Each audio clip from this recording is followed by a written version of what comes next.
She swore it wasn't him. She swore she told the truth. But one lie was all it took to send a man to die behind bars. For 27 years, he begged the walls to speak for him, but the world refused to listen. A mother lost her son, a family lost a husband, and justice, well, justice just walked away. This is the story of betrayal, false testimony, and a life stolen by the very system meant to protect him. The day started like any other. Birds chirped outside the window, traffic hummed in the distance, and he went about his routine, unaware that his life was about to be torn apart. For 34-year-old Marcus Thompson, a devoted father and loyal husband, his world was grounded in normalcy. Work, family, and quiet evenings at home. But sometimes, the ordinary can shatter in a single instant. It began with a knock. Not the casual knock of a neighbor dropping by, but a harsh, authoritative pounding at the door that made his heart stutter. When he opened it, uniformed officers stood on the threshold, faces grim, eyes unwavering. "You're under arrest," one said. And in that moment, Marcus knew nothing would ever be the same again. The crime was severe, aggravated assault with fatal consequences. The problem? Marcus hadn't committed it.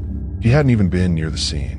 But the accusation came from someone who had his number, someone who the law chose to believe over him. A single witness, a woman whose words would become the chains that bound him. She swore it was Marcus, and the authorities never doubted her story.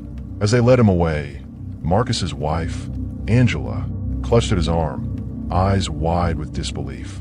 "They'll see the truth," she whispered, though even her voice trembled with fear. Marcus could only shake his head, a cold dread settling in his chest. How could a lie, one voice, one false claim, override years of character, integrity, and community trust?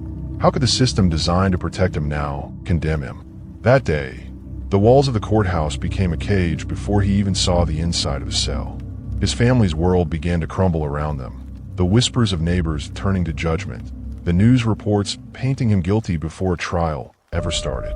And through it all, Marcus knew one terrifying truth.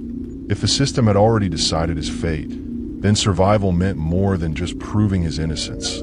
It meant holding on to his very soul. Inside the police station, Marcus felt the cold, sterile walls closing in around him. The smell of disinfectant mixed with fear, sweat, and the faint metallic scent of anxiety. He had been questioned, interrogated, and photographed like a criminal.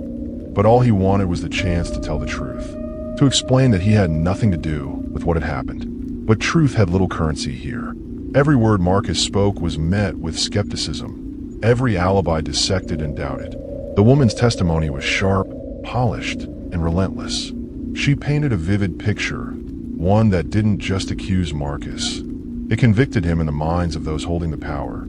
Even small inconsistencies in his account, minor slips in timing, were twisted, magnified, and used as proof of guilt. Outside, his family waited in a blur of worry and confusion. Angela paced the corridor, trying to fight the rising panic in her chest.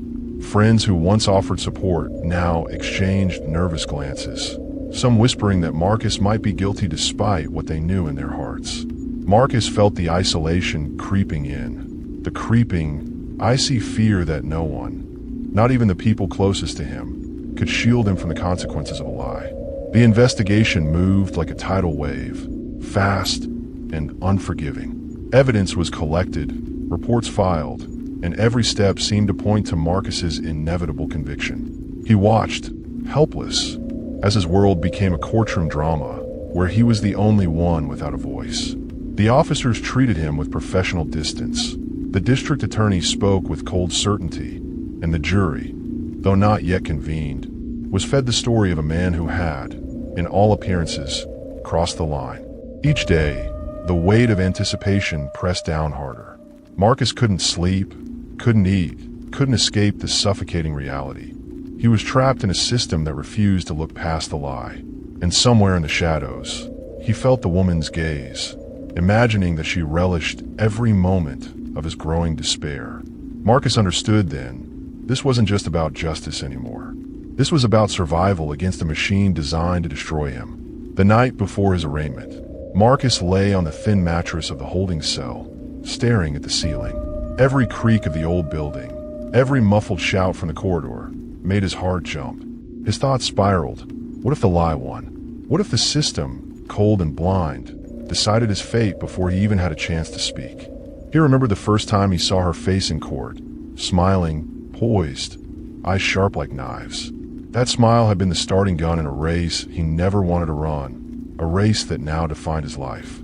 He could still hear her voice echoing in his mind, the casual cruelty in the words that would ultimately cost him freedom. The lie she told wasn't just a story, it was a weapon, and it had pierced through his life with surgical precision. Marcus's family tried to console him, but even their love couldn't erase the creeping dread.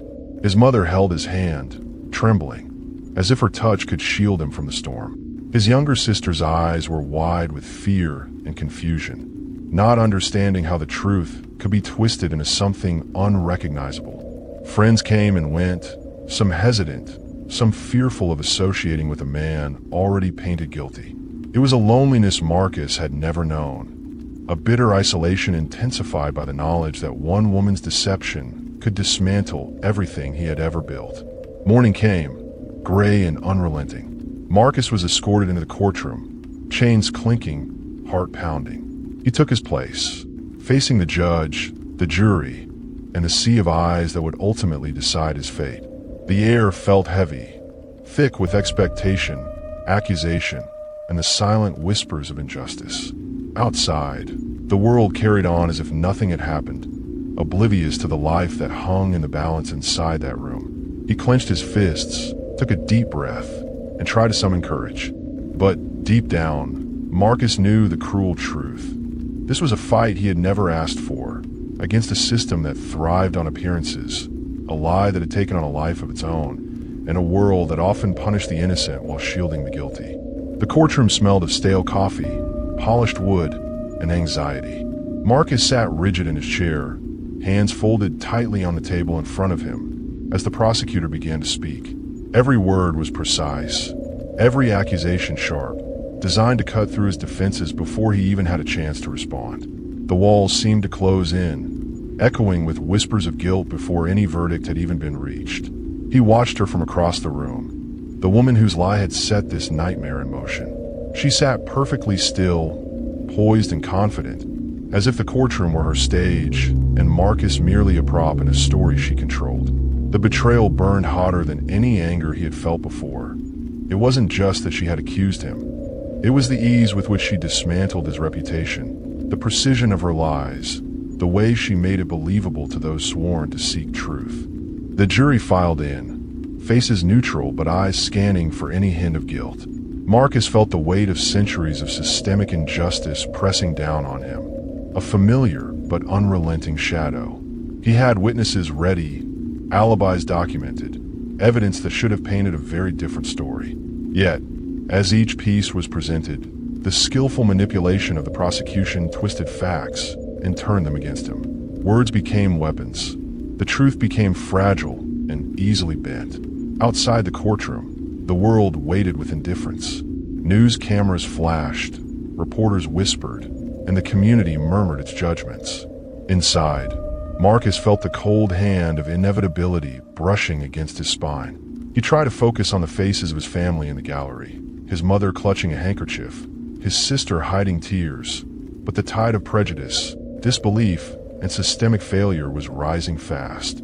The scales of justice, meant to balance truth and fairness, felt tipped, anchored by a single lie and the unrelenting machinery of the court. Every breath Marcus took was heavy, every heartbeat a reminder that innocence alone could not save him here. The trial had begun, and the real fight, for his life, his freedom, his very existence, was only just unfolding. The defense tried to piece together a narrative that made sense, but every word seemed to vanish into the echoes of doubt. Marcus' lawyer, seasoned but visibly strained, pointed to timelines, alibis, and witnesses, yet the jury's eyes glazed over, weighed down by the emotional testimony of the woman who had accused him. Her story was polished, rehearsed, and devastatingly convincing. The truth, for all its clarity, felt powerless against her carefully constructed fiction. Marcus could see the fear in his own reflection in the courtroom glass. He wanted to scream, to demand that someone see through the deception, but words failed him. The system that promised fairness instead felt like a trap, closing around him like a vice. Every cross-examination felt like another step into a pit with no bottom. Each question bending the truth further, eroding his credibility in a courtroom hungry for scandal and certainty. Outside, whispers circulated about the case, fueling the judgment already formed in the public mind. Friends he once trusted avoided him, while strangers stared, murmuring assumptions that made no sense. Marcus' family clung to hope, but he could see the cracks forming, the strain of endless uncertainty and relentless suspicion wearing them down. The walls of the courtroom weren't just wood and plaster. They were a reflection of a society eager to believe the story that was easiest to swallow, the lie dressed as truth. As the prosecution pressed harder, Marcus' heart pounded with the weight of inevitability. Each piece of evidence seemed to tell the story they wanted to tell. Him as guilty, him as dangerous, him as unworthy of mercy. He felt the isolation press against his chest, the crushing knowledge that innocence alone was not enough here. The courtroom was no longer a place of judgment. It was a theater, and he was trapped in the role fate had assigned him, a man caught in the web of deceit, desperate for salvation that might never come. The courtroom grew heavy with anticipation as closing arguments echoed off the walls. The prosecutor's voice, sharp and insistent, painted Marcus as a threat, a man who had shattered a life and deserved the harshest punishment. Every word hammered at the jury's resolve, leaving little space for doubt. Meanwhile, the defense, exhausted and faltering, pleaded for reason, for the weight of truth to pierce the fog of manipulation. But it was a plea that fell into deaf ears. Marcus sat frozen, feeling the walls close in as if the room itself conspired against him. The lies that had started as whispers had become gospel. Every nod from the jury, every murmur from the gallery, reminded him that the world had already chosen its side. He glanced at his family, eyes brimming with silent sorrow and fear. They had fought alongside him, challenged the impossible, and yet they too felt powerless against a machine that valued narrative over justice. Hours felt like lifetimes as the jury deliberated.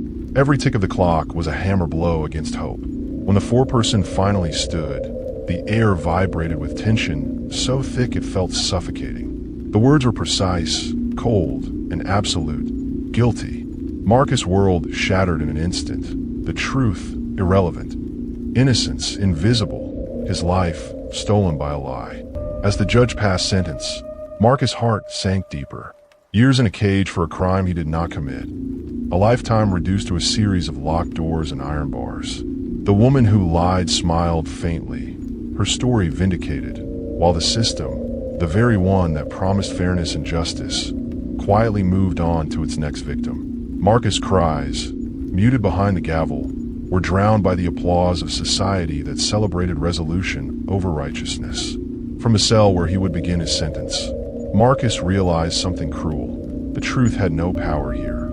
He was invisible, trapped not just by bars, but by the weight of a lie that had poisoned the lives of everyone around him. And yet, in the depths of despair, a quiet determination flickered, one that would not be extinguished, even by the long, unyielding nights of wrongful imprisonment. Marcus stepped into the prison gates, the clanging of metal doors echoing like a death knell. The world he had known, the streets, the laughter of his friends, the warmth of his family, vanished behind him. In its place was a landscape of gray walls, cold concrete floors, and an unrelenting sense of despair. He quickly learned that prison was not just a physical confinement. It was an assault on the mind, the spirit, and every ounce of dignity he had left. The first days were the hardest. Fellow inmates, hardened by years of survival in a system that chewed people up and spat them out, tested him. Some sought to intimidate, others to manipulate. Marcus had to navigate these treacherous waters with a careful balance of caution and resolve. Every glance, every whisper, every movement carried weight. Injustice outside the walls had followed him in, manifesting in the subtle and overt cruelties of a place that thrived on fear. Yet, even behind bars, Marcus refused to let the lie define him. He wrote letters that were ignored, documented inconsistencies that no one wanted to hear, and clung to the fragments of hope that had survived the courtroom. Each day, he reminded himself that the truth had not changed, even if the system pretended it had. He found allies among the inmates, men and women who had also been wronged, who understood the sting of being invisible to those sworn to uphold justice. But the weight of isolation was heavy. The nights were the worst, hours stretching endlessly, filled with thoughts of lost freedom and stolen time. The whispers of the world outside became a torment, reminding him of birthdays missed, family milestones lost, and a life being erased day by day. And yet, amid the oppressive darkness, a seed of determination began to grow. If the world refused to see the truth, Marcus would have to fight for it himself. His story, his innocence, would not be buried in the shadows of a corrupt system. Days turned into weeks, and the monotony of prison life began to chip away at Marcus's sense of self. The injustice that had landed him here seemed to mock every attempt at hope. He witnessed men being punished for petty infractions, while those truly guilty walked free outside the walls. Yet, even in the shadows, Marcus refused to let despair claim him. He found solace in small routines, writing, reading, and sharing stories with fellow inmates who, like him, had been betrayed by a system meant to protect them. He started to notice cracks in the very narrative that had condemned him. The lie that had sent him here wasn't airtight.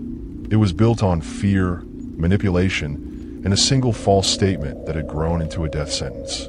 Slowly, Marcus began collecting evidence, documenting every inconsistency, and learning to navigate the bureaucracy that kept him trapped. Prison was no longer just a punishment. It became a battlefield where he had to fight not only for survival, but for truth itself. Isolation, however, was relentless. Family visits were scarce, and the weight of knowing the world outside had largely forgotten him pressed heavily on his heart. The news of injustices, wrongful convictions, and systemic failures reminded him daily that he was not alone. Yet it also emphasized how invisible those wrongfully accused often became. The despair of the world outside mirrored the despair inside, creating a haunting echo that refused to fade. But amidst the suffocating walls, Marcus's determination hardened into a quiet, unwavering resolve. He refused to be reduced to a statistic, another nameless victim of an indifferent system. Every letter he wrote, every appeal he filed, became a lifeline, a reminder that truth could not be silenced forever. The fight was far from over. Marcus understood now that survival in prison was not enough. He had to fight to reclaim his name, his life, and his dignity before it was too late. Years crawled by inside the walls, each day blurring into the next. But Marcus never let the injustice define him entirely. While the system around him remained indifferent, cracks began to appear, tiny openings where truth might finally pierce the darkness.